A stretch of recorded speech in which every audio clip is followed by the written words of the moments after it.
I never thought my own son would look me in the eye and tell me that my paycheck now belonged to him. But that's exactly what happened on a Tuesday afternoon in March, when everything I thought I knew about motherhood came crashing down around me. My name is Eleanor Mitchell, and for 37 years, I've been what most people would call ordinary. I worked as a financial analyst at a mid-sized accounting firm, drove a 12-year-old sedan, and lived in a modest two-bedroom apartment on the outskirts of Portland. My clothes came from outlet stores, my furniture from thrift shops, and my coffee maker was older than most people's children. To anyone looking at my life from the outside, I was barely scraping by. That was exactly what I wanted them to think. The truth was far more complicated, and it started 23 years ago when my son Marcus was born. His father, David, left us when Marcus was only 6 months old, just packed his bags one Sunday morning, and said he couldn't handle the responsibility. I remember standing in our tiny apartment, holding a crying baby, watching the only man I'd ever loved walk out the door without looking back. Eleanor, please, David, don't do this. We can figure it out together. David, I'm not cut out for this, Eleanor. I never was. You'll be better off without me. Those were the last words he ever said to me. No child support, no phone calls, no birthday cards. Nothing. He vanished like smoke, and I was left to raise Marcus alone. The first few years were brutal. I worked double shifts at a diner while taking night classes to finish my accounting degree. My mother watched Marcus when she could, but she had her own health problems. There were nights when I survived on 3 hours of sleep, days when I chose between buying Marcus new shoes or paying the electric bill. I chose the shoes every time. He was growing so fast, and I couldn't bear the thought of him going to school in sneakers with holes in them. But I had a secret weapon that nobody knew about, my great-aunt Josephine. Aunt Josephine was my grandmother's sister, a woman who never married and never had children of her own. She'd made a fortune in real estate back in the 1970s and 80s, buying up properties in Seattle before the tech boom hit. She was sharp as a tack, tough as nails, and she saw something in me that reminded her of herself. When Marcus was 2 years old, she called me to her house. It was a beautiful Victorian in Queen Anne, worth millions even back then. I remember walking up those steps, Marcus on my hip, wondering why she wanted to see me. Josephine. Eleanor, sit down. We need to talk about your future. Eleanor. Is everything okay, Aunt Josephine? Josephine. Everything is fine. I'm not dying, if that's what you're worried about. But I am getting older, and I've been thinking about what happens to my money when I'm gone. She poured us tea from a silver pot, and I noticed her hands shook slightly. She was 78 then, still living independently, still managing her own properties. Josephine, I'm going to be direct with you because that's how I am. I have no children, and most of my relatives are either idiots or vultures waiting for me to die. But you, Eleanor, you're different. You work hard. You don't complain. And you're raising that boy alone with dignity. Eleanor, I'm doing my best. Josephine, I know you are. That's why I'm going to help you. But not in the way you might expect. She handed me an envelope. Inside was a check for $50,000. Eleanor, Aunt Josephine, I can't accept this. Josephine, yes, you can and you will. But there are conditions. You're not going to spend this money on day-to-day expenses. You're going to invest it. You're going to learn everything there is to know about making money work for you, not the other way around. And you're never going to tell anyone about this. Not your friends, not your family, and especially not Marcus. Eleanor, why not Marcus? Josephine, because I want you to raise him to be self-sufficient. I want him to learn the value of hard work and struggle. If he knows you have money, he'll never develop his own strength. Do you understand? I understood. And more than that, I agreed with her. I'd seen too many kids from wealthy families who couldn't function in the real world, who expected everything to be handed to them. Josephine, when he's old enough, when he's truly become his own man, then you can tell him. But not before. Promise me. Eleanor, I promise. Over the next 15 years, Aunt Josephine became my mentor. She taught me everything about investing, about real estate, about building wealth slowly and steadily. Every few months, she'd give me another chunk of money to invest, and I'd report back to her on how I'd used it. Some investments failed. Many succeeded. She never got angry about the failures. She said they were the best teachers. When she died 5 years ago, she left me everything. Her entire estate, worth just over $8 million after taxes and legal fees.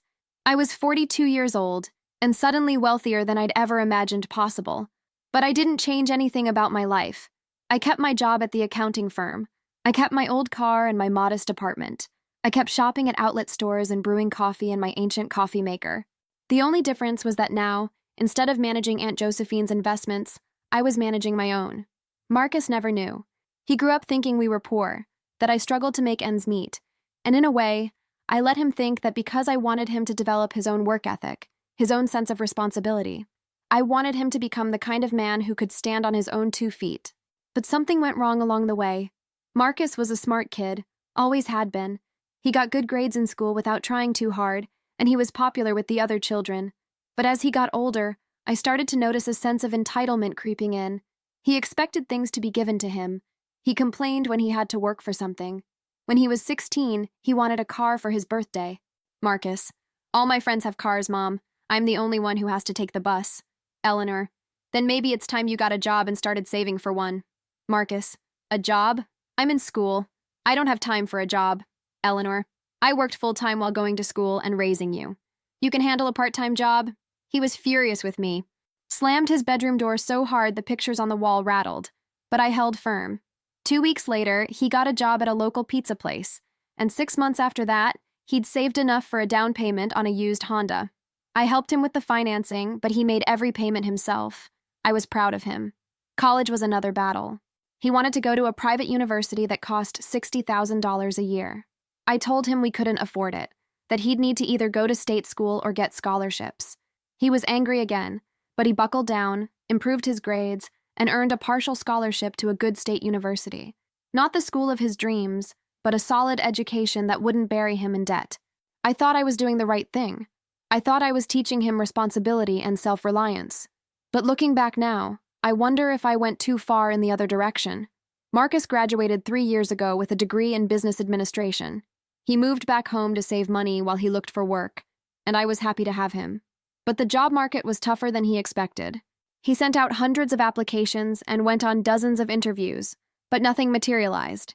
He ended up taking a job at a call center, making $35,000 a year. It wasn't what he'd hoped for, but it was honest work.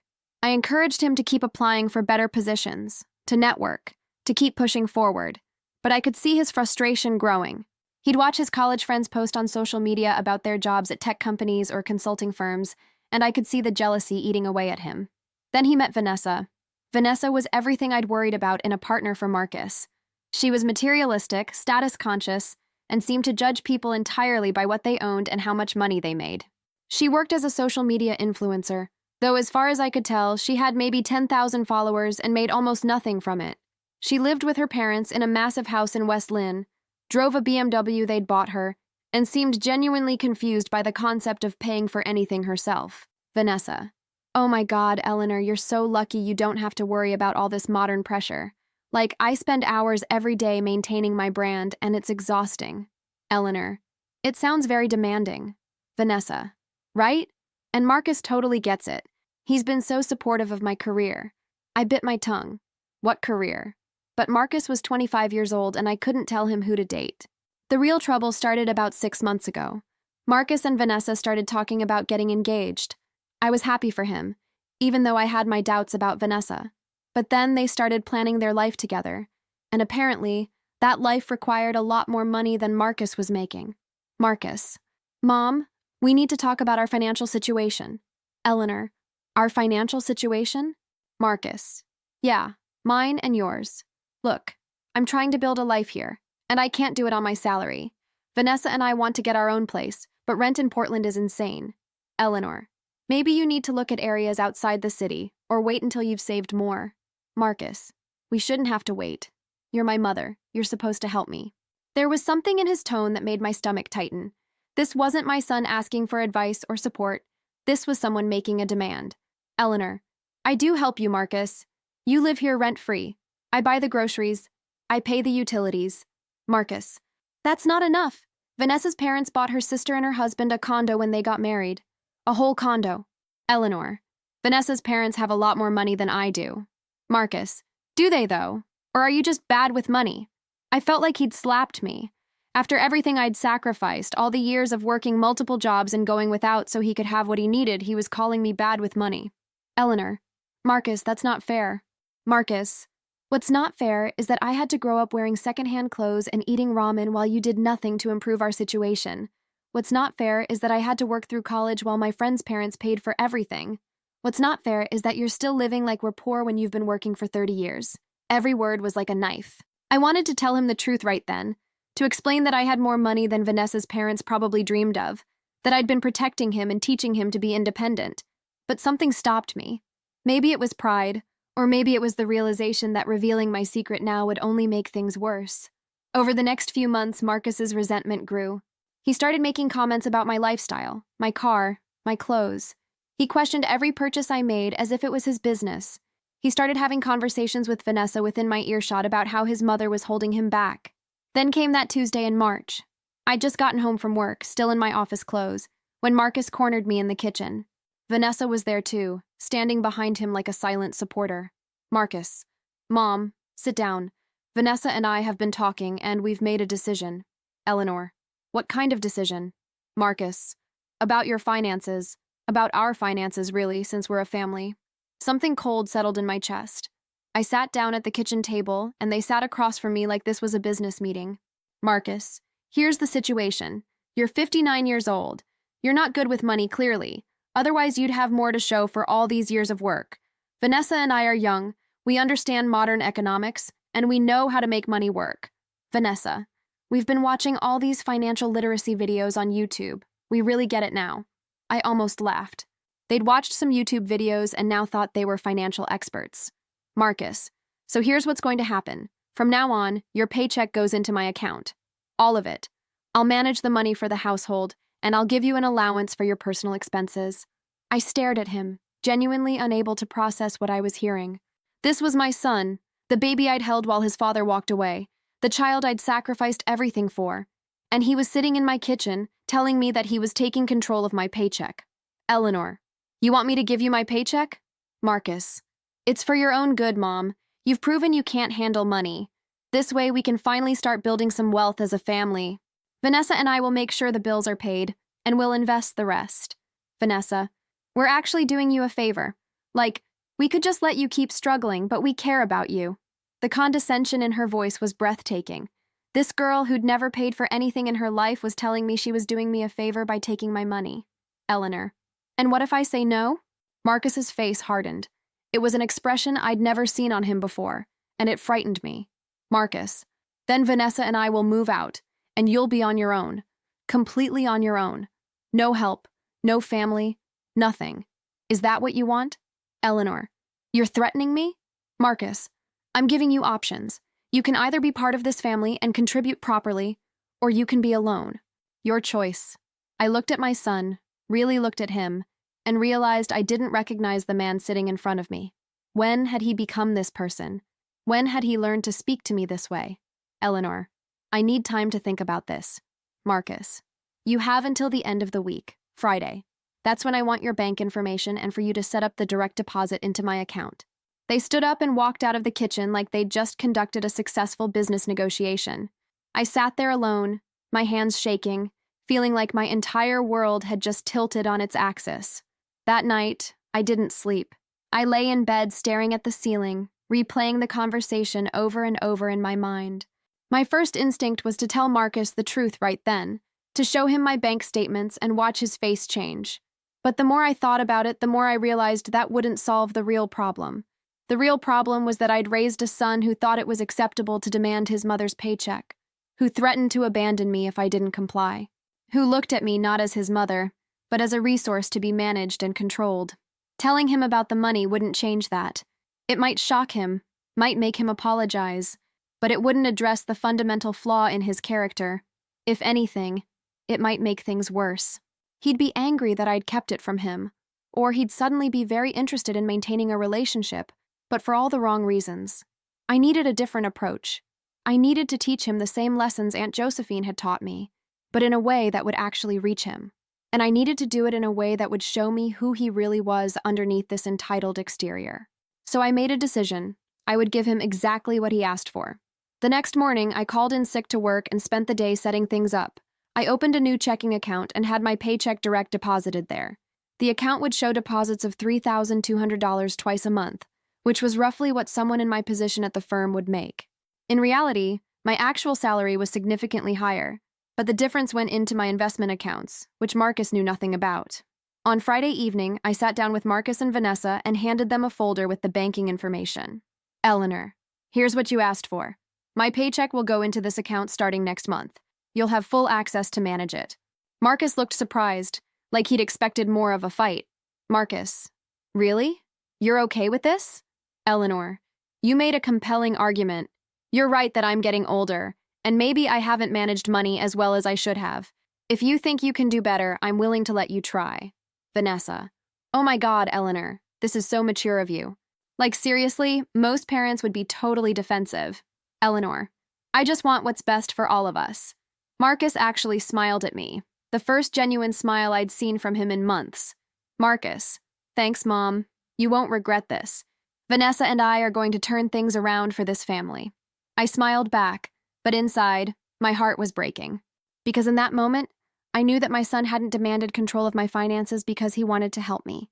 He wanted control because he saw me as weak, as someone who needed to be managed. And that was a lesson I'd somehow taught him, despite all my efforts to do the opposite. The first month was illuminating. Marcus set up a budget spreadsheet and presented it to me like he was a financial advisor. Marcus, okay, so here's how we're allocating the money. $1,500 for rent, $400 for utilities and internet, $600 for groceries, $200 for gas and transportation, and the rest goes into investments. Eleanor, what about my personal expenses? Marcus, you get $200 a month for personal stuff. That should be plenty for an older woman. It's not like you go out much. $200 a month, less than $7 a day for everything that wasn't covered by his budget categories. I'd been spending that much on coffee and lunch during workdays alone. But I agreed. I took my $200 monthly allowance and adjusted my life accordingly. I packed lunches instead of buying them. I stopped getting coffee at the shop near my office. I started walking to work when the weather was nice to save on gas. My coworkers noticed. Rachel, Eleanor, are you okay? You seem stressed lately.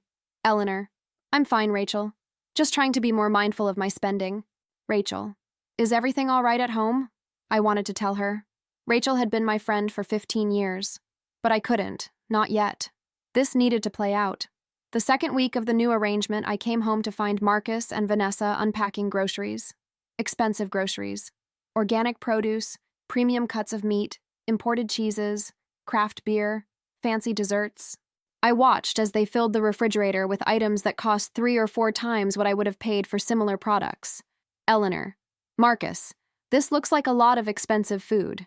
Vanessa, oh, Eleanor, we're just trying to eat healthier.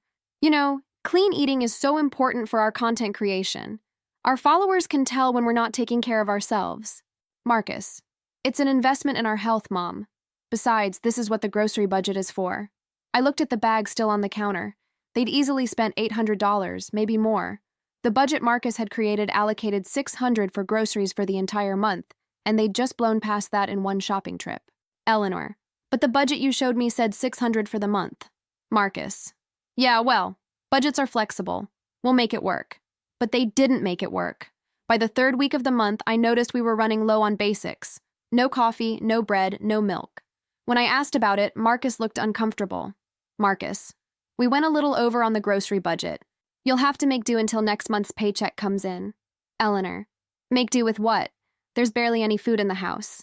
Vanessa, there's ramen in the pantry and peanut butter. That's what I ate in college all the time. The irony wasn't lost on me. Vanessa, who'd never actually struggled financially in her life, was now telling me to eat ramen and peanut butter, while she and Marcus had organic salmon and imported brie in the refrigerator with their names on sticky notes.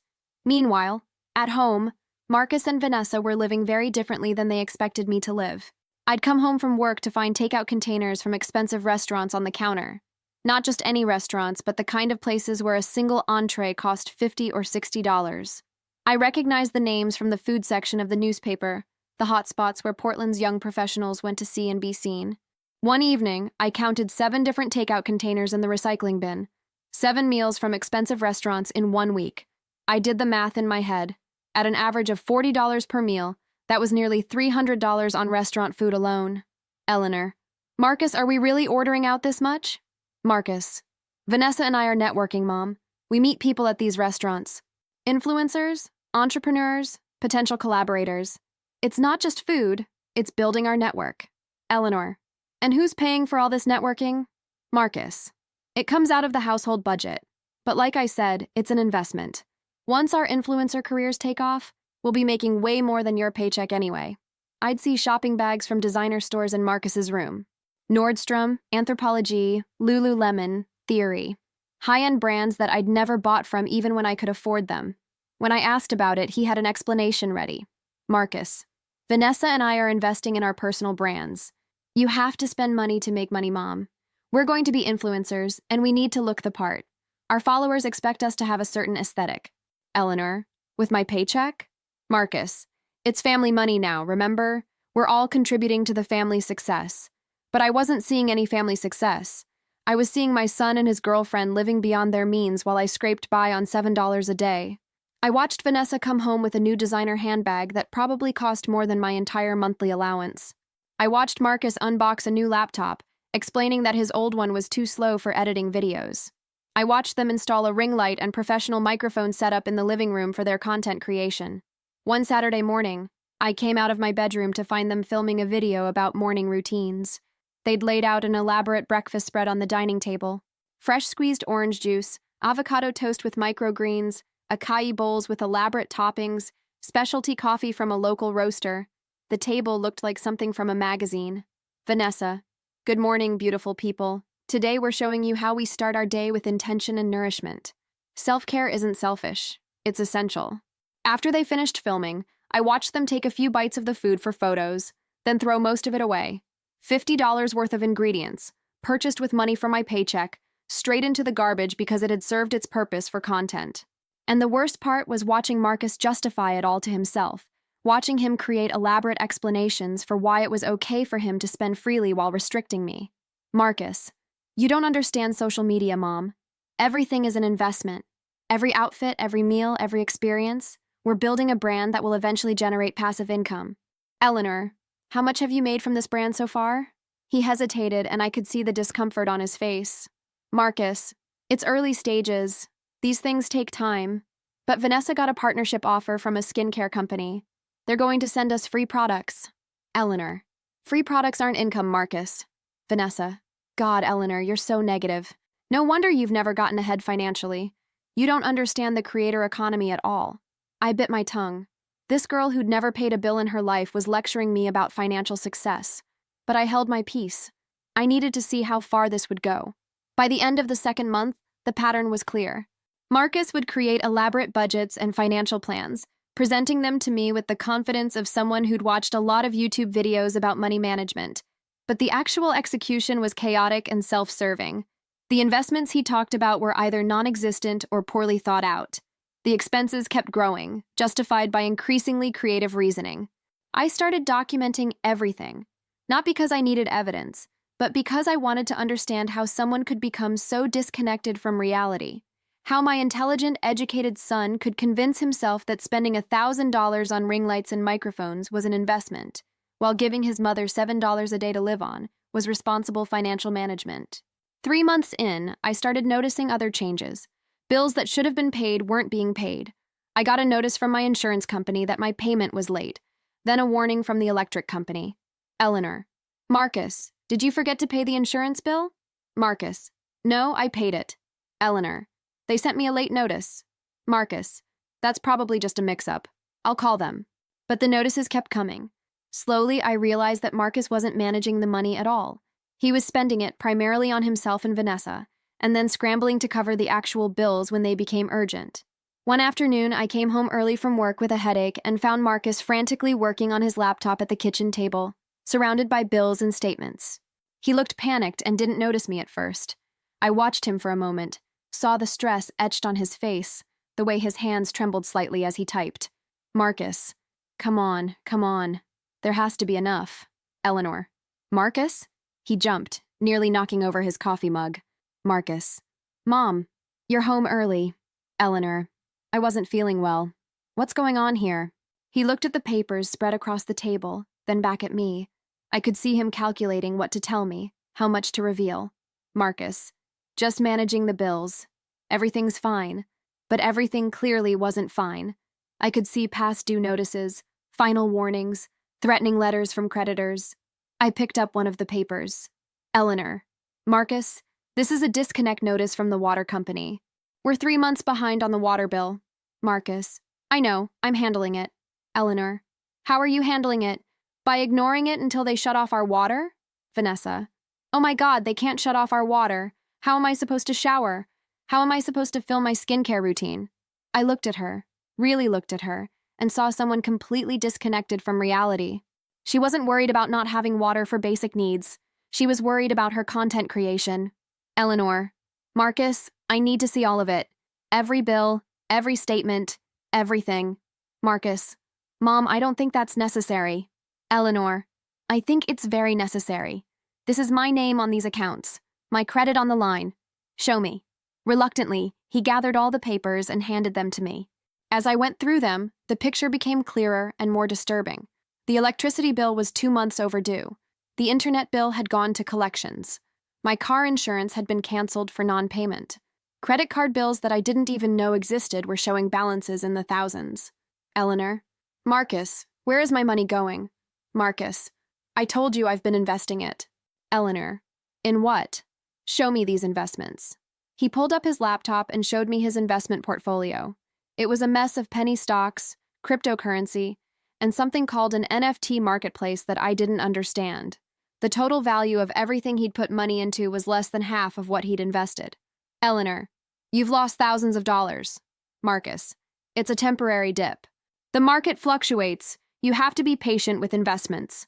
Eleanor. Patient. Marcus, we don't have water. We're about to lose electricity. My insurance is canceled. This isn't patience. This is catastrophe. Vanessa. Maybe if you made more money, we wouldn't be in this situation. The audacity of that statement took my breath away. I looked at this girl who contributed nothing, who spent freely, who treated my paycheck like her personal shopping fund, and she had the nerve to suggest that the problem was that I didn't make enough money. Eleanor. Vanessa, I think you should leave. Vanessa. Excuse me? Eleanor. Leave. Go to your parents' house. Marcus and I need to talk privately. Vanessa. Marcus, are you going to let her talk to me like that? Marcus looked between us and I could see the conflict on his face. Finally, he nodded. Marcus. Maybe that's a good idea, Van, just for tonight. She grabbed her designer purse and stormed out, slamming the door hard enough to rattle the windows. Marcus and I sat in silence for a long moment. Eleanor. Tell me the truth, Marcus. All of it. He took a deep breath and started talking. And as he talked, I realized the situation was even worse than I'd thought. He'd opened credit cards in my name without telling me. He'd taken out a personal loan using my information. He'd missed payments on his own debts and was getting calls from collectors. The cryptocurrency scam was just the tip of the iceberg. Marcus. I thought I could fix it all before you noticed. I thought if I could just hit one good investment, everything would balance out. Eleanor. That's called gambling, Marcus. You weren't investing. You were gambling with money we couldn't afford to lose. Marcus. I know that now. But in the moment, it all made sense. Everyone online was making money. Everyone had these success stories, and I thought I could do it too. I could have stepped in. I could have stopped it at any time. But I needed to see how far he would go, how deep his irresponsibility ran. And I needed him to face the consequences of his choices. The crisis came in month 4. I came home from work to find Marcus pacing in the living room, his face pale and stressed. Vanessa was nowhere to be seen, which I took as a good sign. Marcus. Mom, we need to talk. Eleanor. What's wrong? Marcus. I made a mistake, a big mistake. He sat down heavily on the couch, and for the first time since this whole thing started, he looked scared. Really scared. Not the superficial worry about paying a bill, but genuine terror about the consequences of his actions. Marcus. I invested most of last month's money in this cryptocurrency. This guy on YouTube said it was going to explode, that early investors would triple their money in a week. He had testimonials, charts, everything looked legitimate. My stomach dropped. Not because I was worried about the money in that account, which I could easily replace, but because my son had just gambled away what he thought was our bill money on a cryptocurrency tip from YouTube. Eleanor. How much did you invest? Marcus. $4,000. Almost everything from your last paycheck. I thought I could triple it and then we'd have so much more to work with. I thought I could fix all the mistakes I'd made, pay off all the bills, and still have money left over. Eleanor. And what happened? Marcus. The whole thing collapsed. It was a scam. The YouTube channel disappeared, the website went down, and the money is gone. Just gone. Like it never existed. He put his head in his hands, and I could see his shoulders shaking. He was crying. Real, body-racking sobs that seemed to come from somewhere deep inside him. Marcus, I'm so sorry, Mom. I'm so sorry. I thought I was doing the right thing. I thought I was being smart, being proactive, taking control. I thought I could make us wealthy.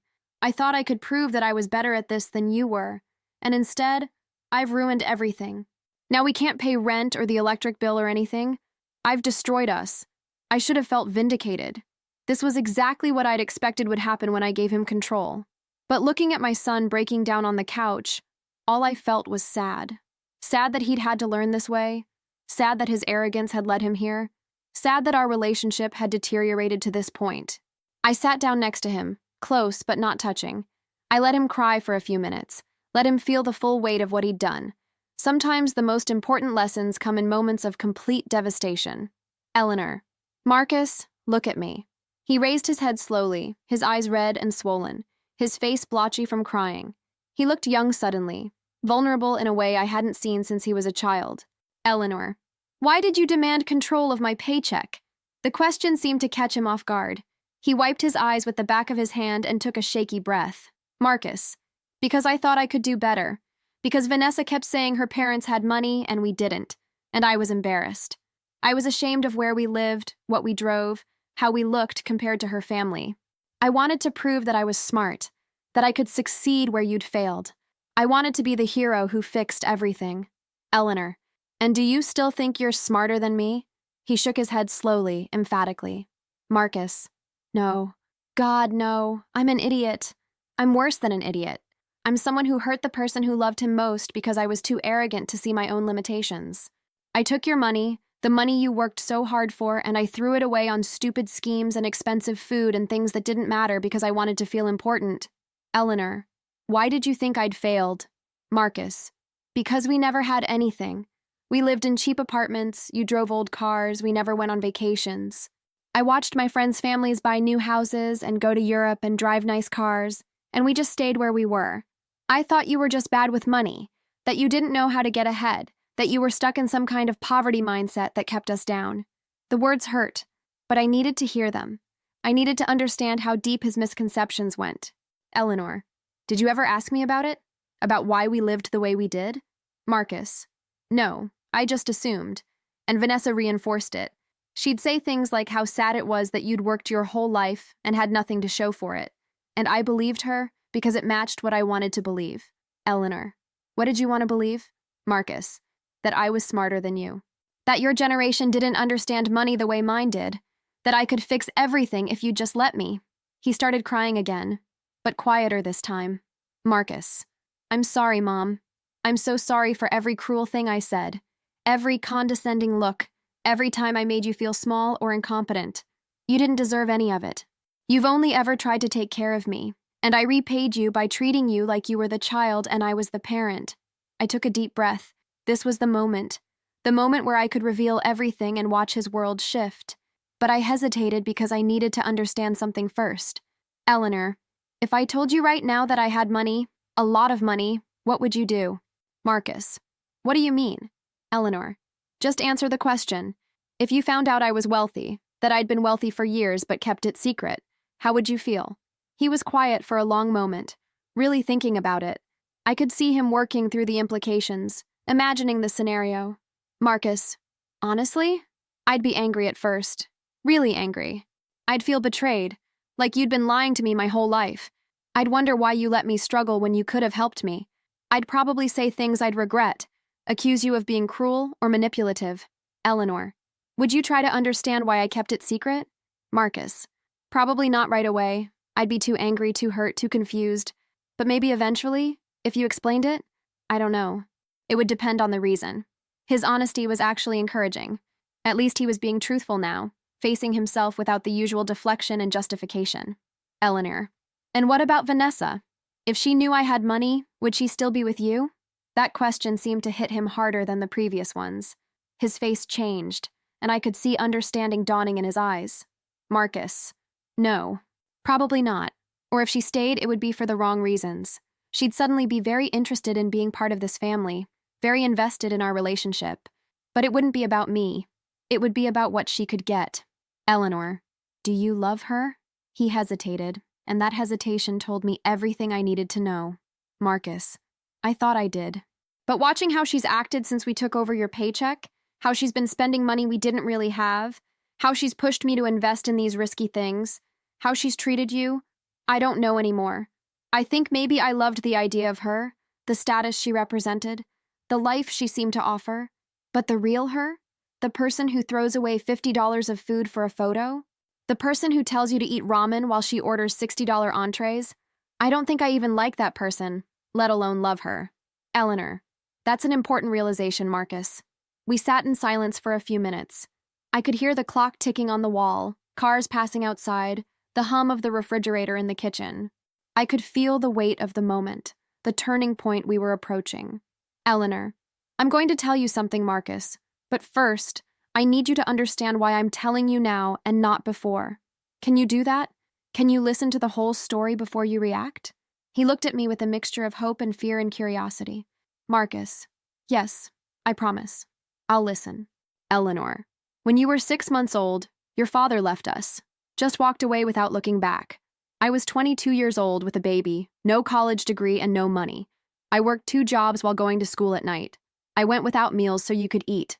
I wore the same 3 outfits for 2 years because every extra dollar went to your needs. Marcus, I know, Mom. I know you sacrificed for me.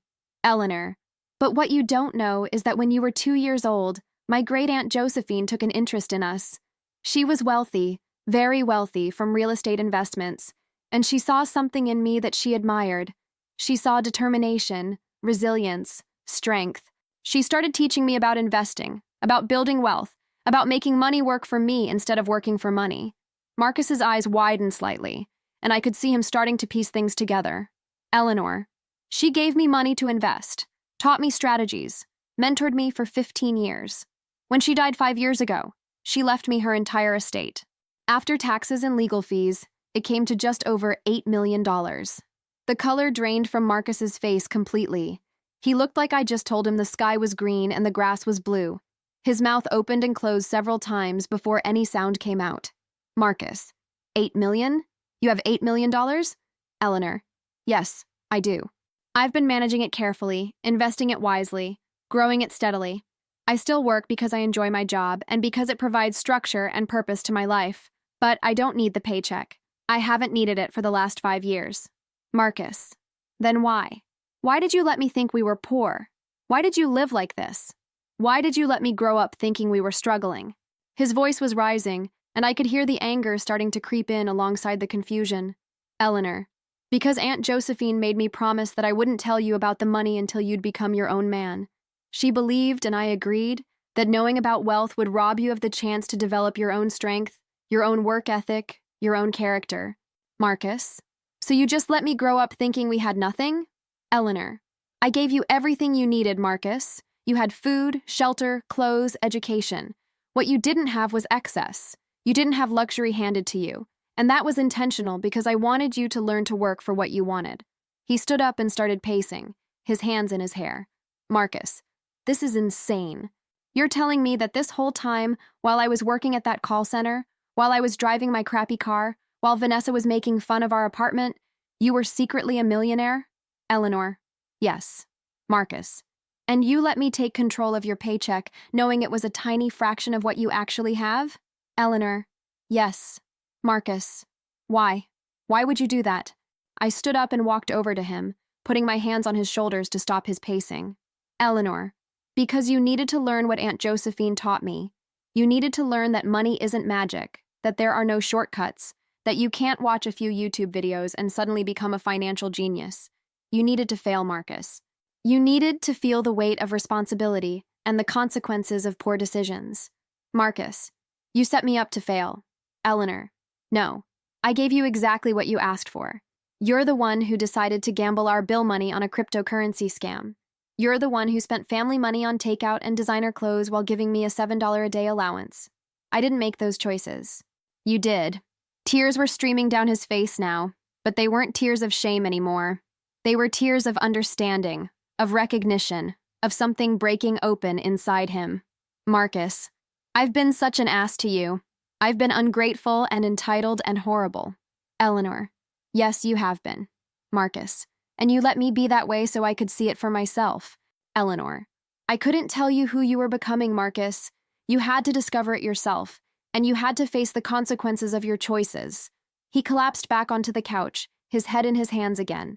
Marcus, what do I do now? How do I fix this? Eleanor, first you're going to break up with Vanessa. He looked up at me in surprise. Eleanor, she's not good for you, Marcus. She brings out the worst in you. She values things over people, status over character. You know it, even if you haven't admitted it to yourself yet. He nodded slowly. Marcus, you're right. I know you're right. I just didn't want to see it. Eleanor, second, you're going to get a better job. Not because you need my money, but because you need to prove to yourself that you're capable of more than you've been doing. You're smart, Marcus. You're educated. You've just been coasting because it was easier than trying. Marcus, okay, I'll start applying tomorrow. Eleanor, third, and this is the most important part, you're going to learn about real financial management. Not from YouTube videos or get-rich-quick schemes, but from actual education. I'm going to teach you what Aunt Josephine taught me, but only if you're willing to put in the work. Marcus, I promise I am. Eleanor, and finally, you're going to earn your way back into my trust. What you did, demanding my paycheck, threatening to abandon me, treating me like I was incompetent, that damaged our relationship, Marcus. It hurt me deeply. Money can be replaced, but trust has to be rebuilt, piece by piece. He was crying again, but he nodded. Marcus, I understand. And Mom? I'm sorry. I'm so sorry. I don't know how I became this person. I don't know when I started looking at you as someone to use instead of someone to appreciate. I sat down next to him and pulled him into a hug. He clung to me like he used to when he was a little boy, and for a moment, I could almost forget the man he'd become and remember the child he'd been. Eleanor, people lose their way sometimes, Marcus. What matters is whether they find their way back. We sat there for a long time, not talking, just being present with each other.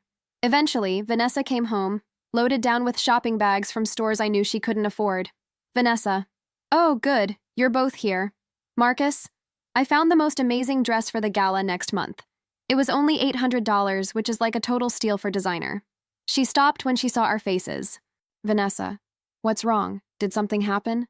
Marcus, yeah, something happened. We need to talk. He told her about the cryptocurrency, about losing the money, about everything. I watched her face change as he spoke, watched the calculation happening behind her eyes. Vanessa, well, obviously that's bad, but your mom can just give us more money, right? I mean, it's not like she needs it for anything. Marcus, no, Vanessa. She can't and she won't. And actually, we need to talk about us. Vanessa, us? What about us? Marcus, this isn't working. You and me, it's not working. We want different things. We value different things. I think we should take a break. Her expression shifted from confusion to anger in an instant. Vanessa, are you serious? You're breaking up with me because you lost money on a stupid investment? That's so typical. You know what? You're right. We do want different things. I want to be with someone successful, someone who can provide the lifestyle I deserve. And clearly, that's not you. She grabbed her new shopping bags and stormed toward Marcus's room to pack. 20 minutes later, she was gone, and the apartment felt lighter somehow, like a weight had been lifted. Marcus, that was easier than I expected. Eleanor, she was never invested in you, Marcus. She was invested in what she thought you could give her. Marcus, I know. I think I've known for a while. I just didn't want to admit it. Over the following weeks, Marcus and I fell into a new rhythm. He moved out of my apartment and into a studio of his own, paying for it with money from his call center job. It wasn't much, but it was his, and I could see the pride it gave him to be independent. He started applying for better jobs with renewed focus, not just sending out resumes randomly, but targeting positions he actually wanted, tailoring his applications, following up. Within 6 weeks, he got an offer from a marketing firm, nearly doubling his salary. Marcus, Mom, I got the job. They want me to start next month. Eleanor, that's wonderful, Marcus. I'm proud of you. Marcus, I couldn't have done it without you. Not just now, but all those years of pushing me to be independent, to work for things. I hated it at the time, but I get it now. We also started our financial education sessions. Every Sunday morning, we'd meet at a coffee shop, and I'd teach him what Aunt Josephine had taught me: how to read financial statements, how to evaluate investments, how to think long-term instead of chasing quick wins.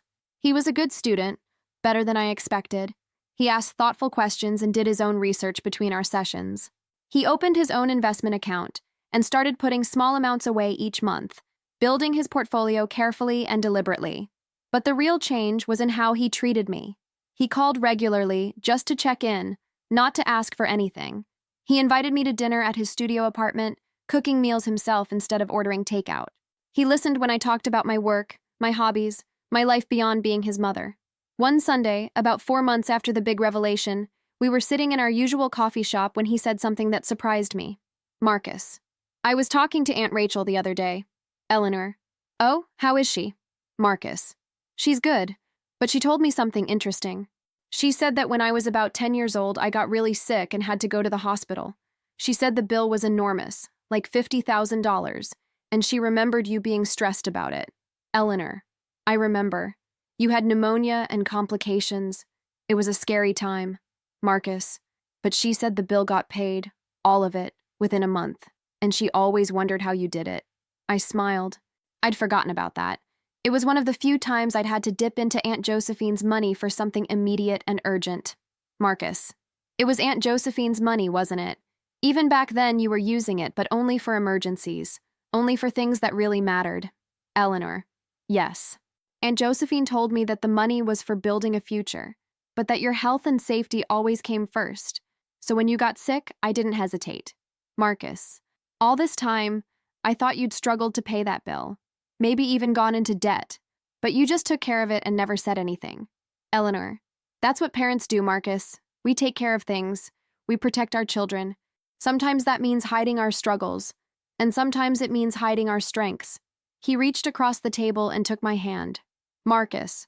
I'm sorry it took me so long to understand that. I'm sorry I had to hurt you before I could see clearly. Eleanor. You were finding your way. We all have to do that, and sometimes the path is rocky. Marcus. Can I ask you something? Do you think Aunt Josephine would be proud of who I am now? I thought about Aunt Josephine, about her fierce independence and her high standards, about how she'd demanded excellence from herself and everyone around her, about how she'd taught me that real strength came from within, not from circumstances or wealth. Eleanor. I think she'd see that you stumbled but got back up. She'd see that you learned from your mistakes and took responsibility for them. And yes, I think she'd be proud of you. I know I am. The next few months continued the pattern of growth and healing. Marcus thrived in his new job, earning praise from his supervisors and making real contributions to his team. He dated occasionally, but didn't rush into anything serious. He seemed more focused on becoming the person he wanted to be than on impressing anyone else. We celebrated his 26th birthday at a nice restaurant, my treat. As we were finishing dessert, he handed me an envelope. Marcus. I wanted to give you something. Inside was a check for $4,000, made out to me. Eleanor. Marcus, what is this? Marcus. It's the money I lost in the cryptocurrency scam. Well, technically it's the money I stole from you by taking control of your paycheck and then gambling it away. I've been saving since I started my new job, and I finally have enough to pay you back. Eleanor. You don't have to do this. Marcus. Yes, I do. I need to do this. Not because you need the money, obviously, but because I need to know that I can fix my mistakes, that I can make things right. I looked at the check, at his handwriting, at the amount that represented months of careful saving and discipline, and I realized that this was never about the money. It was about him becoming someone who took responsibility, who made amends, who understood that actions had consequences and that growth required effort. Eleanor. Thank you, Marcus. This means more to me than you know. Marcus. There's something else in the envelope. I pulled out a second piece of paper. It was a legal document, a power of attorney form, unsigned. Marcus. I had my lawyer draw that up. It would give you full power of attorney over my finances if I ever try to pull something like demanding your paycheck again.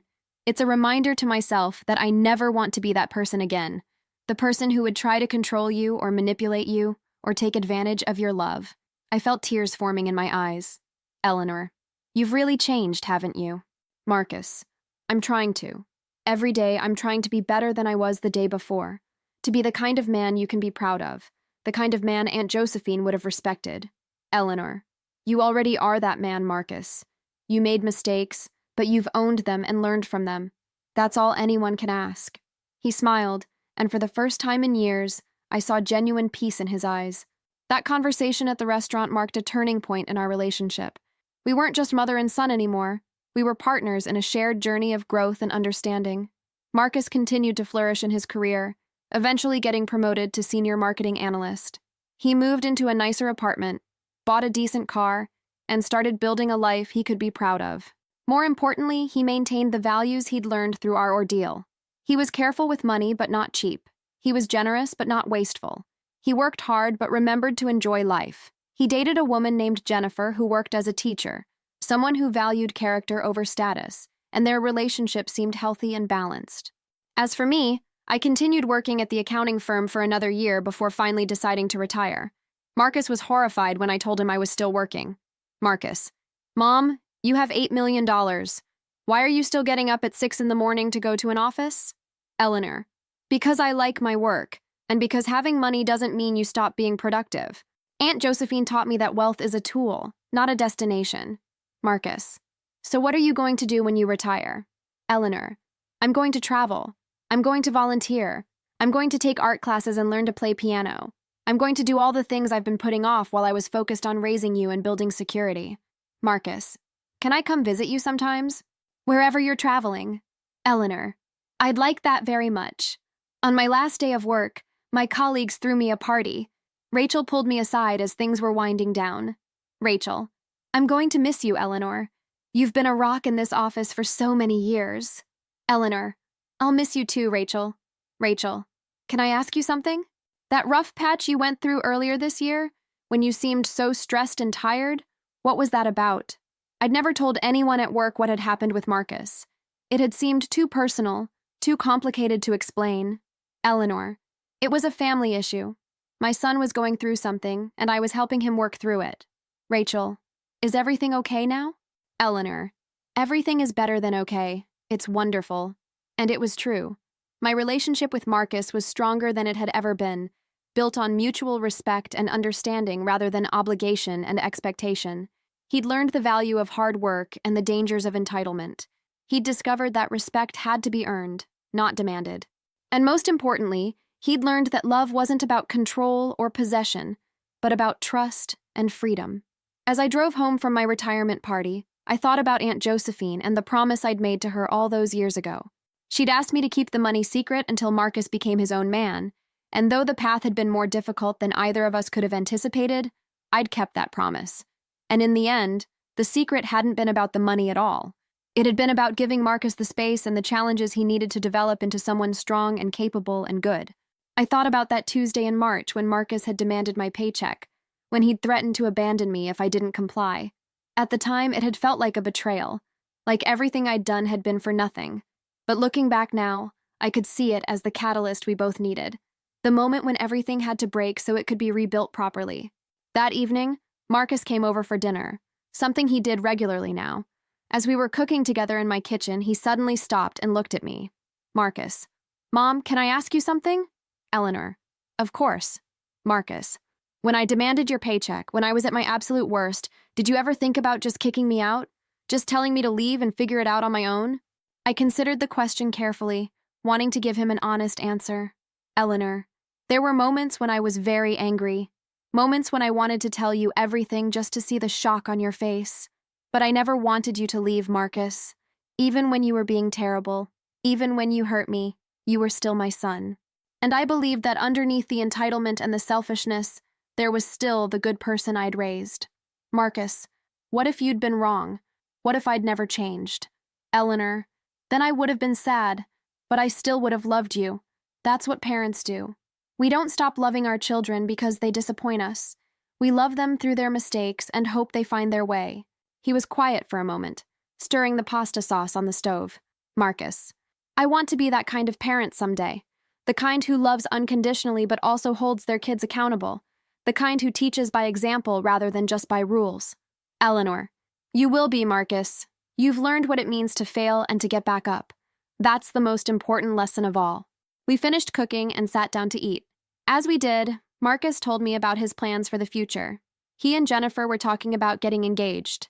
He was considering going back to school for an MBA. He wanted to save up and buy a house, not by taking money from anyone else, but by earning it himself. Marcus. And Mom, when I do buy that house, whenever that is, I want you to know that you'll always have a place there. Not because I owe you or because I feel obligated, but because I genuinely want you in my life. Eleanor. That means everything to me. As I looked at my son across the dinner table, I realized that Aunt Josephine's plan had worked perfectly, even if it had taken a difficult detour. Marcus had grown into a man who understood the value of work, the importance of character, and the meaning of family. He'd learned that wealth wasn't about having money, it was about having integrity. And I'd learned something too. I'd learned that sometimes the greatest gift you can give someone is the freedom to fail, the space to make mistakes, and the patience to let them find their own way back. I'd learned that secrets kept for the right reasons can be tools for teaching. And I'd learned that love doesn't mean protecting people from every consequence, but rather standing beside them as they face those consequences and grow from them. Later that night, after Marcus had gone home, I sat in my living room looking at a photograph of Aunt Josephine that I kept on the mantle. She'd been 78 in that picture, standing in front of one of her properties in Seattle, her expression proud and determined. Eleanor. I kept my promise, Aunt Josephine. It wasn't easy, and there were times when I wanted to break it, but I kept it. And you were right. The secret wasn't just about the money. It was about giving him the chance to become strong. I don't know if I believed she could hear me, but it felt important to say it anyway. To acknowledge the wisdom she'd shared with me all those years ago, and to recognize how it had shaped not just my life, but Marcus's life as well. The next few years unfolded beautifully. Marcus and Jennifer got married in a small ceremony at a vineyard in Willamette Valley. I paid for the wedding as my gift to them, and for once, Marcus didn't protest my generosity. He'd learned to accept help graciously, just as he'd learned to give it. They bought their first house, a modest 3-bedroom in a good neighborhood, with money they'd saved themselves. Marcus got his MBA and moved into a director-level position at his company. Jennifer continued teaching and started a nonprofit that provided books to underprivileged schools. And me? I traveled to places I'd only dreamed about. I took art classes in Italy, learned to surf in Costa Rica, volunteered at an orphanage in Kenya. I spent my days doing things that brought me joy and purpose, secure in the knowledge that my son was thriving and that our relationship had been forged into something unbreakable. But perhaps the most meaningful moment came 2 years after Marcus got married. I was visiting their house for Sunday brunch when Jennifer made an announcement. Jennifer, we have some news. We're pregnant. I hugged them both, overwhelmed with joy. I was going to be a grandmother. As I held Jennifer and felt her happiness radiating through her embrace, I thought about the journey that had brought us to this moment, the struggles, the mistakes, the lessons learned, the growth and healing. Marcus pulled me aside later while Jennifer was showing her mother the nursery plans. Marcus, Mom, I've been thinking a lot about what kind of parent I want to be, and I want to ask your advice about something. Eleanor, anything. Marcus, how much do I tell my child about money? About your money, I mean. Do I raise them the way you raised me, letting them think we have less than we do? Or do I teach them about wealth from the beginning? It was a profound question, and I could see that he'd really been wrestling with it. Eleanor, I think every child is different, Marcus. You needed to struggle to find your strength. Maybe your child will need something different. The important thing isn't whether they know about the money. The important thing is that they learn the values that make them good people. Work ethic, integrity, compassion, responsibility. If they have those things, they'll be okay, regardless of their financial situation. Marcus, but what would you do? If you were raising a child today with everything you know now, what would you do differently? Eleanor, honestly, not much. Maybe I would have been clearer about why I was doing what I was doing. Maybe I would have explained that sacrifice and struggle weren't punishments but gifts, opportunities to develop character. But the fundamental approach? I'd do it again. Marcus, even knowing how much I hurt you, even knowing about that awful day when I demanded your paycheck? Eleanor, especially knowing that, because that day, as terrible as it was, led to your transformation. It forced you to confront who you were becoming and to choose to be better. Without that catalyst, you might have continued down that path for years. He nodded slowly, processing my words. Marcus, I want to do right by this child, Mom. I want to give them every advantage while also teaching them to be strong and independent. I want them to know their grandmother and to learn from your wisdom. Eleanor, they will, Marcus. And they'll have something even more valuable than my wisdom. They'll have you and Jennifer as parents, and you two have already proven that you understand what really matters. As I drove home that evening, I reflected on the strange and beautiful arc of my life. From a young single mother struggling to make ends meet, to a student of wealth under Aunt Josephine's guidance, to a secret millionaire working a regular job, to a mother facing betrayal from her son, to a teacher helping him find his way back, to a retiree finally living freely, to a grandmother about to welcome a new generation. Every stage had been necessary. Every challenge had taught me something. Every mistake, mine and Marcus's, had contributed to our growth. The real treasure, I realized, was never the $8 million. It was the journey itself. It was watching Marcus transform from an entitled young man into someone strong and principled. It was learning that love sometimes means letting people struggle. It was discovering that secrets kept for the right reasons can be acts of love, rather than deception. Aunt Josephine had given me money, yes, but more importantly, she'd given me a philosophy. She'd taught me that wealth was a tool for building character, not just for buying comfort. She'd shown me that the greatest gift you can give someone isn't freedom from struggle, but rather the strength to face struggle and emerge victorious. And now I was passing that philosophy to the next generation, not through my own grandchild directly, but through the lessons I'd taught Marcus, lessons he would carry forward into his own parenting. I thought about that Tuesday in March one more time, about Marcus sitting across from me demanding my paycheck, threatening me, trying to take control.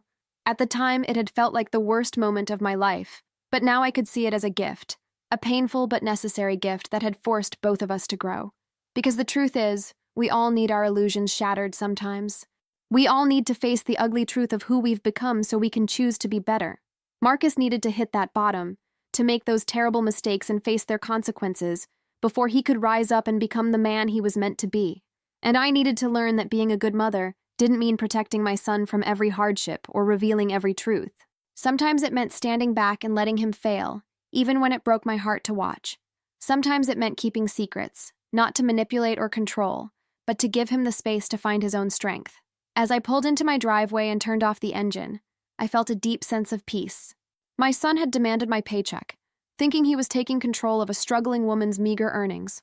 What he didn't know was that I had $8 million. But more importantly, what he didn't know was that I had something far more valuable than money. I had wisdom earned through decades of struggle and sacrifice. I had the strength to let him make his own mistakes. And I had the faith that he would find his way back. Not because I'd forced him to, but because I'd given him the tools and the space to choose it for himself. That faith had been rewarded. My son had found his way. Our relationship had been broken and rebuilt into something stronger. And the lessons we'd learned together would ripple forward into the next generation and beyond. The money Aunt Josephine left me would eventually go to Marcus, and then to his children, and on down the line.